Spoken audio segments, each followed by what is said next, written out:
Hello everyone, education hub में आपका स्वागत है। इस वीडियो में हम लोग NCERT Bihar board class 10th science अध्याय 2 अम्ल क्षार एवं लवण के बारे में पढ़ेंगे। पार्ट 1 में आपने पिछली कक्षाओं में अध्ययन किया होगा कि भोजन का खट्टा एवं कड़वा स्वाद भोजन में विद्यमान क्रमशः अम्ल एवं क्षार के कारण होता है। अम्लीय प्रकृति नींबू, संतरा, दही और इमली आदि इन सबों में अम्लीय प्रकृति पाया जाता है। क्षारकीय प्रकृति साबुन, बेकिंग सोडा इन सबों में क्षारकीय प्रकृति पाया जाता है। अम्ल एवं क्षारक एक दूसरे के प्रभाव को समाप्त कर देते हैं। आगे देखते हैं, अम्ल और क्षार में अंतर देखते हैं। अम्ल स्वाद में खट्टा होता है या नीले लिटमस पत्र को लाल कर देता है, लाल रंग में बदल देता है, इसका मतलब। तीसरा, अम्ल जलीय विलयन में H आयन प्रदान करता है। इसका कहने का तात्पर्य यह है कि अम्ल जल में घुलकर हमें H आयन प्रदान करता है।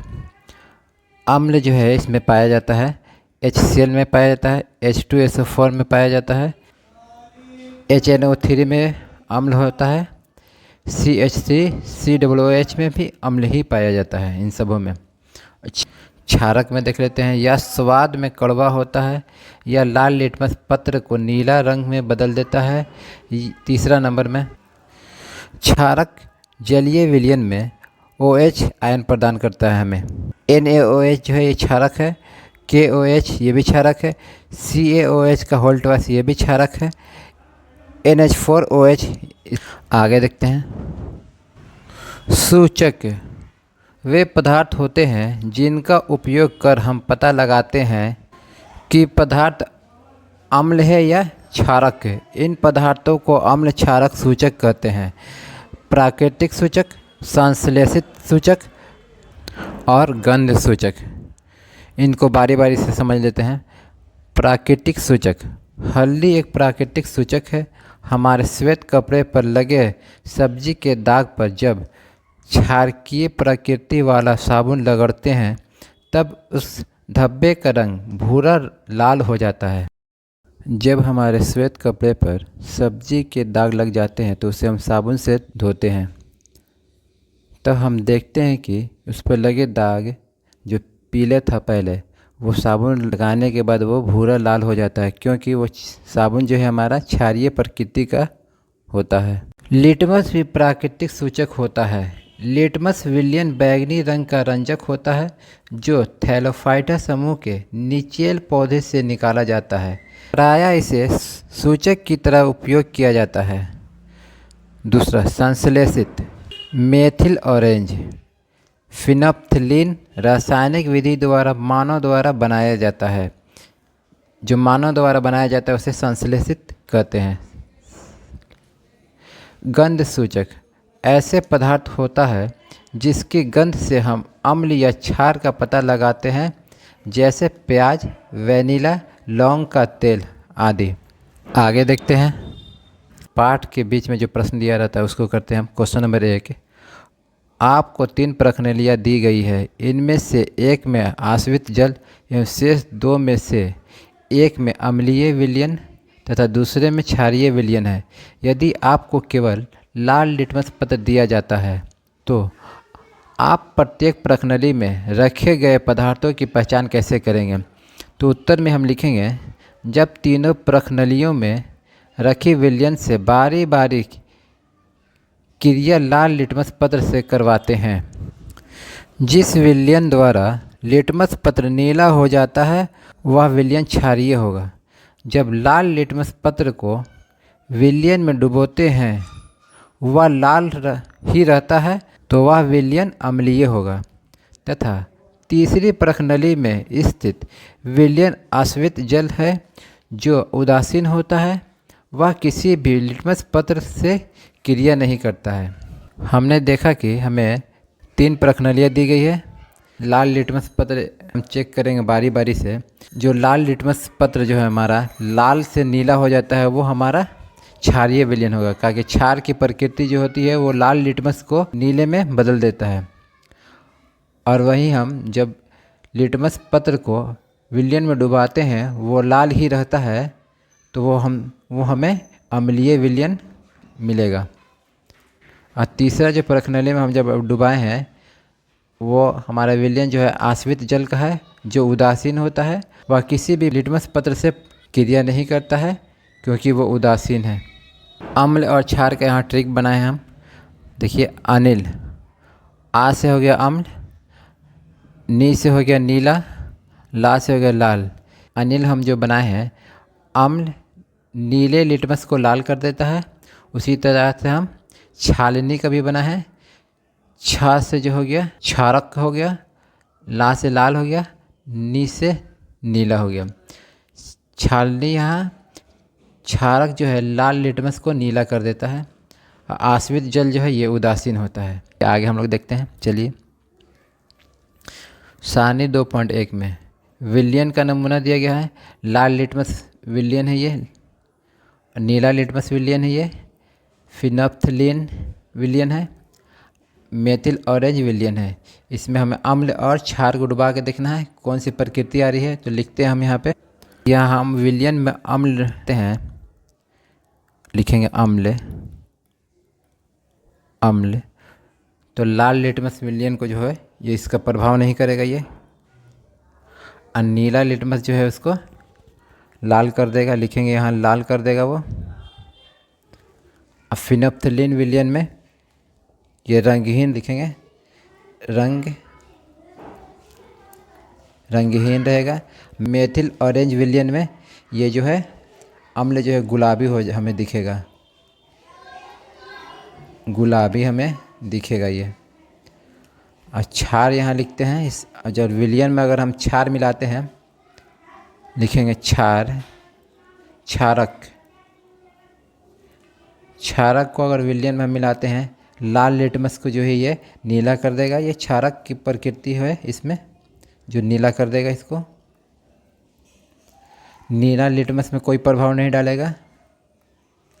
फिनोप्थलीन विलयन में ये बैगनी हो जाएगा ये, अगर क्षारक डालते हैं तो लिखेंगे बैगनी।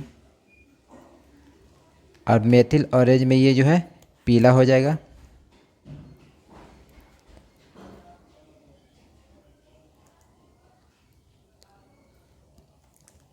अम्ल को जो अगर हम विलयन बनाते हैं, डालते हैं अम्ल का विलयन, लाल लिटमस पे जो है कोई प्रभाव नहीं डालेगा, नीले लिटमस को लाल कर देगा, इसकी प्रकृति ये है। फिनोप्थलीन में डालेंगे इसको तो ये रंगहीन हो जाएगा। मेथिल ऑरेंज में डालेंगे तो ये गुलाबी हो जाएगा। क्षारक को अगर विलयन में डालते हैं तो लाल लिटमस पत्र को जो है नीला कर देगा वो, नीला लिटमस में कोई प्रभाव नहीं डालेगा। जबकि ये फिनोप्थलीन में जो है ये बैगनी कर देगा, मेथिल ऑरेंज में ये पीला कर देगा। आगे देखते हैं, अम्ल एवं क्षारक धातु के साथ कैसे अभिक्रिया करते हैं। अम्ल धातु के साथ अभिक्रिया करके हाइड्रोजन गैस और लवण बनाता है। धातु और अम्ल जब अभिक्रिया करते हैं तो हमें लवण और हाइड्रोजन गैस देता है। ये धातु हो गया Zn, अम्ल जो है H2SO4 जब अभिक्रिया कर रहा है ये अभिक्रिया कर रहा है तो हमें ZnSO4 प्लस H2 दे रहा है हमें। क्षारक का देख लेते हैं। क्षारक जो है धातु के साथ अभिक्रिया करके हाइड्रोजन गैस और लवण बनाता है। यह भी हमें हाइड्रोजन गैस और लवण दे रहा है। इसको देखते हैं, क्षारक प्लस धातु जब अभिक्रिया कर रहे हैं तो लवण और हाइड्रोजन दे रहा है, हाइड्रोजन गैस हमें मिल रहा है। क्षारक 2NaOH प्लस Zn जब अभिक्रिया कर रहा है तो हमें उत्पाद के रूप में Na2ZnO2 प्लस H2 दे रहा है। ये लवण है, ये हमें मिल रहा है, प्लस हाइड्रोजन मिल रहा है। आगे देखते हैं, धातु कार्बोनेट तथा धातु हाइड्रोजन कार्बोनेट अम्ल के साथ कैसे अभिक्रिया करते हैं। कार्बोनेट का हम सूत्र लिखते हैं CO3, ये कार्बोनेट है। धातु हो गया Na2, धातु हो गया, कार्बोनेट CO3 जो है कार्बोनेट हो गया। ये अम्ल के साथ अभिक्रिया कर रहा है 2HCl, अभिक्रिया कर रहा है तो हमें 2NaCl प्लस H2O और प्लस CO2 हमें मिल रहा है, गैस ये मिल रहा है। यहाँ धातु हाइड्रोजन कार्बोनेट, ये हो गया धातु Na धातु हो गया, हाइड्रोजन जो है H हो गया, और कार्बोनेट CO3 कार्बोनेट हो गया। ये अम्ल के साथ अभिक्रिया कर रहा है, HCl जो है अम्ल के साथ अभिक्रिया कर रहा है, तो हमें NaCl मिल रहा है, और प्लस H2O मिल रहा है, और प्लस हमें CO2 मिल रहा है। ये आगे देखते हैं। कार्बन डाइऑक्साइड गैस को चूने के पानी से प्रवाहित करने पर हमें, ये हो गया हमारा चूने का पानी CaOH का होल ट्वाइस, ये हमें चूने का पानी है। ये कार्बन डाइऑक्साइड से प्रवाहित कर रहे हैं CO2, ये हमारा कार्बन डाइऑक्साइड है। प्रवाहित करेंगे तो हमें CO3 मिलेगा, श्वेत और क्षेप मिलेगा, प्लस हमें जल मिलेगा, H2O मिलेगा। कार्बन डाइऑक्साइड गैस को चूने के पानी से प्रवाहित करने पर हमें CO3 मिलेगा और प्लस जल मिलेगा। अत्यधिक मात्रा में कार्बन डाइऑक्साइड प्रवाहित करने पर निम्न अभिक्रियाएं होती है।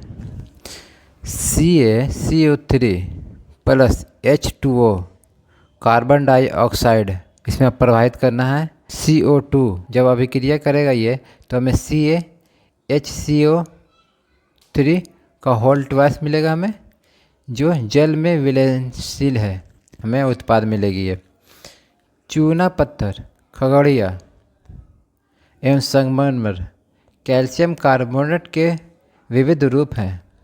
सभी धातु कार्बोनेट एवं हाइड्रोजन कार्बोनेट अम्ल के साथ अभिक्रिया करके संगत लवण कार्बन डाइऑक्साइड एवं जल बनाते हैं, जो ये हमें सूत्र में अभी समीकरण में हमें देख चुके हैं। इस अभिक्रिया को इस प्रकार से व्यक्त कर सकते हैं। धातु कार्बोनेट या धातु हाइड्रोजन कार्बोनेट प्लस अम्ल अभिक्रिया करेगा तो हमें लवण मिलेगा, कार्बन डाइऑक्साइड मिलेगा और हमें जल मिलेगा। ये आगे देखते हैं। अम्ल और क्षारक परस्पर कैसे अभिक्रिया करते हैं। तो यहाँ हम देखते क्रियाकलाप में हम देख रहे हैं, प्रखनली में लगभग 2 मिलीलीटर NaOH का घोल लीजिए एवं इसमें 2 बूंदे फिनप्थलीन विलयन डालिए। विलयन का रंग क्या हुआ, NaOH के घोल में फिनप्थलीन डालेंगे तो वो हमें विलयन का रंग हमें गुलाबी मिलेगा। तो लिखेंगे यहाँ हम गुलाबी हमें मिलेगा,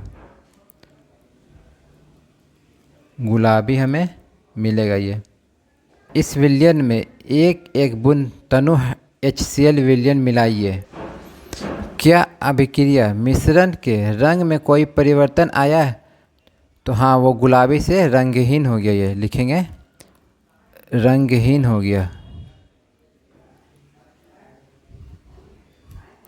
आगे, अम्ल मिलाने के बाद फिनप्थलीन का रंग क्यों बदल गया, क्योंकि ये उदासीन हो गया। ये लिखेंगे उदासीन हो गया, उदासीन। अब उपरोक्त मिश्रण में NaOH की कुछ बूंदें मिलाइए। क्या फिनप्थलीन पुनः गुलाबी रंग का हो गया। तो लिखेंगे हाँ। आपके विचार से ऐसा क्यों होता है। तो लिखेंगे हम ज़्यादा NaOH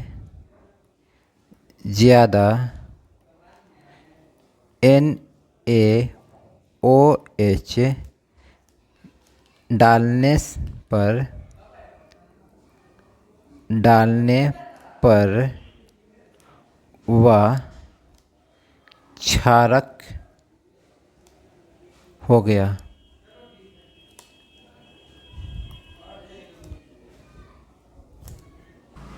आगे देखते हैं। उपरोक्त क्रियाकलाप में हमें परीक्षण किया कि अम्ल द्वारा क्षारक का परीक्षण प्रभाव तथा क्षारक द्वारा अम्ल का प्रभाव समाप्त हो जाता है। अभिक्रिया को इस प्रकार लिख सकते हैं, जैसे नीचे में हम लिखे हैं NaOH प्लस HCl मिलाते हैं तो हमें NaCl प्लस H2O हो जा रहा है। ये हमारा उत्पाद में अम्ल एवं क्षारक की अभिक्रिया के परिणाम स्वरूप लवण तथा जल प्राप्त होता है तथा इसे उदासीनीकरण कहते हैं। समानता उदासीनीकरण अभिक्रिया को इस प्रकार लिख सकते हैं, क्षारक प्लस अम्ल जब अभिक्रिया करेगी तो लवण प्लस हमें जल मिलेगी। एक दूसरे का ये प्रभाव ख़त्म कर दे रहा है, क्षारक और लवण जब मिल रहे हैं। तो आगे देखते हैं। अम्लों के साथ धात्विक ऑक्साइडों की अभिक्रियाएँ। क्रियाकलाप 2.7। बीकर में कॉपर ऑक्साइड की अल्प मात्रा लीजिए एवं हिलाते हुए उसमें धीरे धीरे तनु हाइड्रोक्लोरिक अम्ल मिलाइए। विलयन के रंग पर ध्यान दीजिए। कॉपर ऑक्साइड का क्या हुआ? आपने देखा कि विलयन का रंग नील हरित हो जाएगा एवं कॉपर ऑक्साइड घुल जाता है। विलयन का नील हरित रंग अभिक्रिया में कॉपर क्लोराइड के बनने के कारण होता है। धातु ऑक्साइड एवं अम्ल के बीच होने वाली सामान्य अभिक्रिया को इस प्रकार लिख सकते हैं। धातु ऑक्साइड प्लस अम्ल जब मिलेगा तो हमें लवण प्लस जल देगा। धात्विक ऑक्साइड को क्षारकीय ऑक्साइड भी कह सकते हैं। आगे देखते हैं। क्षारक के साथ अधात्विक ऑक्साइड की अभिक्रियाएँ।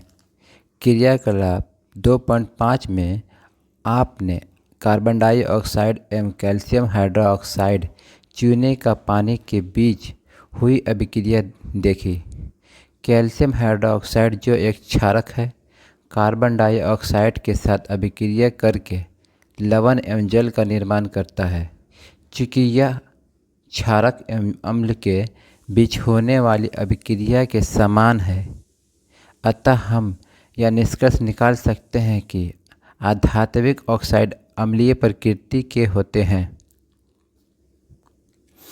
आगे देखते हैं। प्रश्न 1। पीतल एवं तांबे के बर्तनों में दही एवं खट्टे पदार्थ क्यों नहीं रखने चाहिए?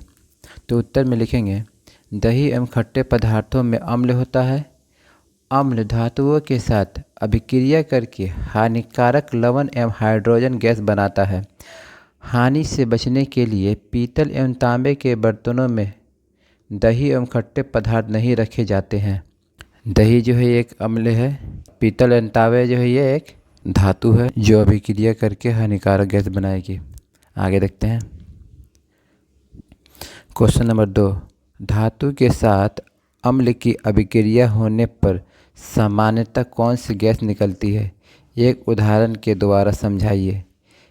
इस गैस की उपस्थिति की जांच आप कैसे करेंगे?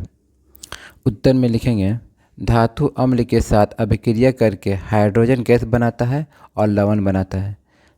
जैसा कि हम सूत्र में दिखाए हैं, Zn प्लस H2SO4 ये अभिकारक है। अभिक्रिया करके हमें उत्पाद के रूप में Zn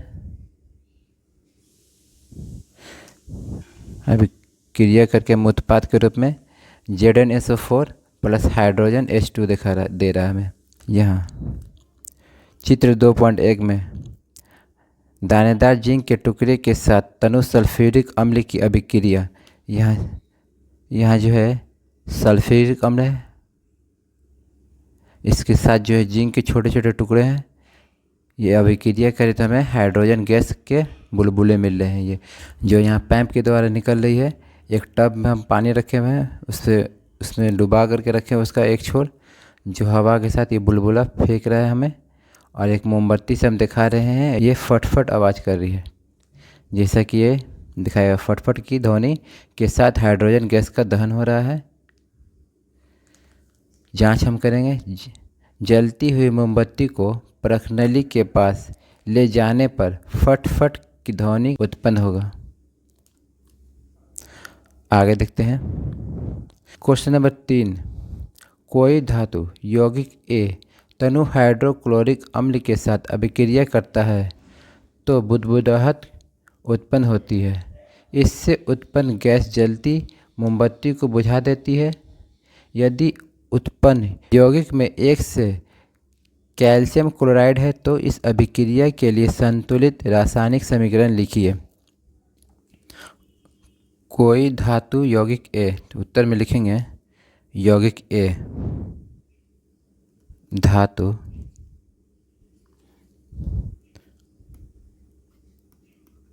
धातु यौगिक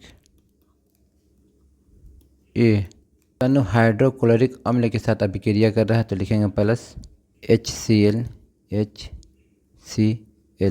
अभिक्रिया करके इससे उत्पन्न गैस जलती मोमबत्ती को बुझा देता है।